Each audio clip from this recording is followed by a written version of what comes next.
Hello and welcome to Sky Blue View's second podcast with myself, Archie Barnett, and Me, Aaron Leggett. again we're here to talk all things about Manchester City. So Aaron, how did you find the Stoke game yesterday? I thought we were extremely unlucky, to be honest. You look at Peter Crouch's goal, which gave Stoke the lead, and as Mancini described it as basketball, I think it was a nice way of putting it. It looked very much like he handballed it. And then we got our goal back, but I think Wilkinson, it seemed like he's elbowed Balotelli as well, and then hitting the post and having one cleared off the line, in the last minute. I thought we were unlucky. Stoke looked poor, but a point's a good result anyway. Yeah, it's unfortunate really. Like you say, Crouch's goal, handball. It's all obvious handball really. Exactly. Mark Clattenburg had a poor game yesterday, in my opinion. He's a good referee, and that's why he's up there. But the linesman should have seen it, if not Clattenburg, because it was a blatant handball, the way his body was and everything like that. Yeah. So Yeah, it's not only once but twice. The second one may have been accidental, but the first one was just. Yeah, exactly. There's no excuse for that. He's put his hand out. He's pushed it into the path of his foot. Yeah, and then gone into the score. It's ridiculous. I know. Yeah. It's cheating, and it's a yellow card. It is, exactly. And if that could cost us points towards winning the league or something like that, and it's fine margins like that you've got to iron out in the game, and that's probably why we need technology in the game, not just goal line technology. And like you say, we're desperately unlucky. We've had one cleared off the line. We've had Begovic making good saves. Oh, exactly. It was a much better performance than the one there last year. We definitely deserved to win there this year, I reckon. But that's the way it goes. We've matched every result so far that we got last season in terms of who we played. So you're okay in that way, and you think it's a good start to the season. Still room for improvement, but I like the look of Javi Garcia, that's a certain. Yeah, it's a good header from him, wasn't it? He nearly scored a second one, didn't he? Yeah, that's another great header. Yeah, that's the difference between him and De Jong. He looks strong defensively, Garcia, but he'll get you goals as well, which is what De Jong didn't really deliver. Yeah. So, sorry, what were you saying? I was just going to say, like we touched upon earlier, with the Balotelli and Wilkinson incident, surely that's a red card, and we've got to see a ban go against him for that. Well, to be fair, I don't think the referee actually saw it, but once again, you think the linesman would have saw it. It was right next to it, and I watched it on Goals on Sunday this morning because I was at the ground, and it was just clear as day. Yeah, it's like you say, the referee might not have seen it, but that rule, isn't it? If the referee's not seen it, and if he had seen it, I'm sure he would have sent Wilkinson off. Yeah, exactly. Therefore, Wilkinson's got to receive action after that, like Balotelli has before. Yeah, has before in the past, and that's the thing is, I think, in all honesty, I think the linesman has, been in the wrong again, because he's looked at that, and he should be looking at those things. Should be paying attention. That's what he's there for. It's worrying for a game, in my opinion. Yeah.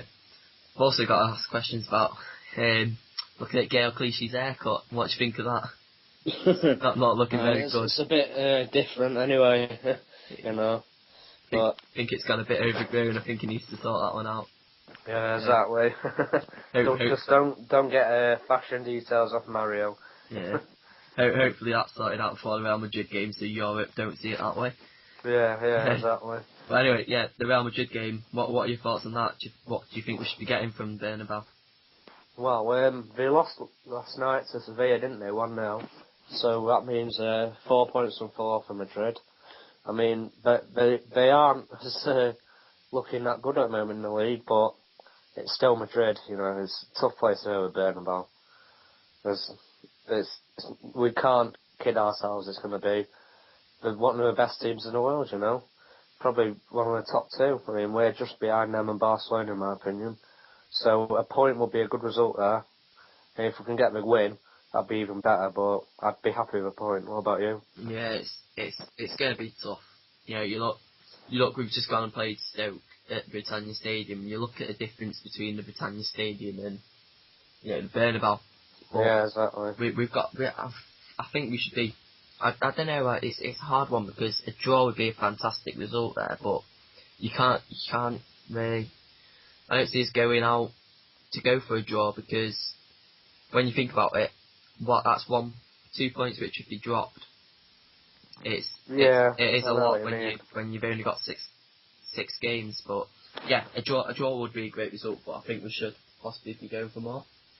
Yeah, I mean, I know where you're coming from in that the draws could be seen as a poor result, but at the end of the day, if we win all our home games, which is doable, we can beat anyone at home on our day. I mean, and then we should progress, to be honest. I mean, last year we were unlucky. All it was basically the Napoli home game, which cost us.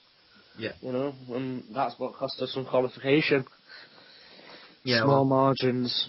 Well, like you say, we've got to make sure we win all the home games at least, and get draws away from home. But we've just got. I mean, we can beat Ajax at their place. I think they're the weakest team in out of the four. They're still a good side nonetheless, but if I was to be targeting a win away from home, it'd be at the Amsterdam Arena. Yeah, I think we've got to watch out for any losses that might come our way. You know, the vital losses. You know, you lose a game, that's your sixth of the points gone. Yeah, exactly. Yeah, it's a big thing that. I mean, who do you think he'll play on Tuesday? Well, I think it's got to be. It's hard. I think obviously the defensive heart, Lescott, Company. And you've got to think about the fullbacks. You know, Maicon, he's got Champions League experience, but he played against Stoke, so yeah, I don't know if that's going to be Zabaleta or not. I'd probably go for Clichy, but you never know with Mancini, he might prefer Company. You see, I'd prefer Clichy against Madrid. Make Kolarov. Yeah, it's alright. Yeah, I'd prefer Clichy as well, but you never know with Mancini. Yeah. I mean, against Ronaldo, I'd rather have Clichy because Ronaldo would run Kolarov to pieces in terms of defensively. And I think I'd probably go in terms of midfield. If fit, Barry, I think he'd be right. Yeah, I think we should play Barry, Garcia, and then Yaya a bit forward, I reckon. Yeah. And then up front, play Silva, Nasri, Tevez. That's how I'd go anyway, 4-3-3. Aguero on the bench if... Yeah, exactly. I don't... He won't be fit to start, I don't think, which is a shame. But if he's on the bench, then that's a positive, you know. Have Sinclair on the bench, have Balotelli and Dzeko as well, you know. Well, probably won't have both Balotelli and Dzeko if Aguero's on there, but, you know, we're capable of beating Madrid if we want. Yeah. I mean, we need a few things going our way probably, but it's doable. Yeah. I'm looking forward to watching it anyway. I hope we win. Yeah. What score are you going for then? 1-1. I'm going for. And who do you think will score? Ronaldo for them lot, and then I'd say Tevez or us. That's what I'm going for, or maybe yeah. Yeah. I just can't call it, to be honest. I'd probably settle with you for that one. Yeah, I wouldn't mind a last minute Aguero goal. We're used to them, aren't we? I might go for 2-2. I'm not sure. Yeah. Right. Well, it was good speaking to you again this week. About City. Next podcast should be next week, discussing I guess the Arsenal game. Yeah, and then obviously Madrid. We'll be discussing what happened there. Let's hope there's no things like no Carlos Tevez like tantrums again like there was this time last year in Munich. Let's hope for it. Right, okay. Yeah, thanks a lot. I'll see you later. Right, see ya. Right. Thanks for listening. Bye.